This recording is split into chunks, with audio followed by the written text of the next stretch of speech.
সুপ্রিয় বন্ধুগণ, বাংলাদেশের বিদেশগামী এক শ্রেণীর মানুষের প্রথম পছন্দের দেশ হলো সিঙ্গাপুর।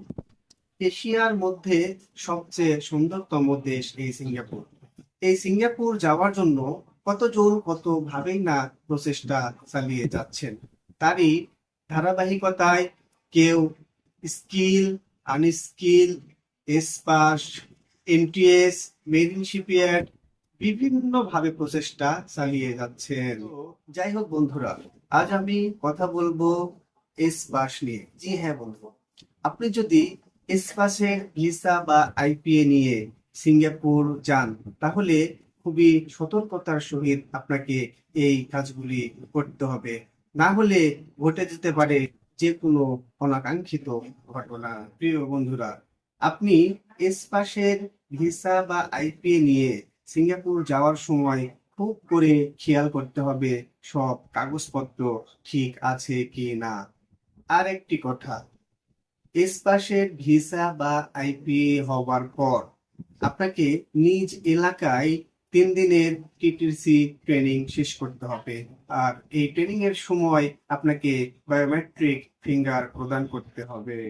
এরপর ট্রেনিং সার্টিফিকেট, ফিঙ্গারপ্রিন্টের নাম্বার, এসপাসের ভিসা বা আইপিএ ও অরিজিনাল পাসপোর্ট অফিসে জমা দিলে আপনার বিএমএটি কার্ড হবে। এরপর আপনার বিমান টিকিট অনুযায়ী একটি নির্দিষ্ট দিনে ফ্লাইটের আগে যে ডকুমেন্টস গুলো আপনার সাথে রাখতে হবে তা হলো original passport, air ticket, BMET card, এসপাস আইপিএ ও এসজি অ্যারাইভাল কার্ড। প্রিয় বন্ধুরা, এই এসজি অ্যারাইভাল কার্ড খুবই গুরুত্বপূর্ণ, যা আপনি আপনার এজেন্সিকে বলে বাংলাদেশ থেকেই সম্পূর্ণভাবে পূরণ করে নিয়ে যাবেন।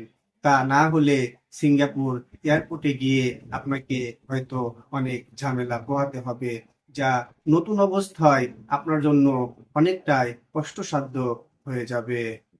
তাই আমি আপনাদের বিনীতভাবে অনুরোধ করছি যে যেভাবেই যেখান থেকেই পারেন এই এসজি অ্যারাইভাল কার্ডটি সম্পূর্ণভাবে বাংলাদেশ থেকেই পূরণ করে নিয়ে যাবেন।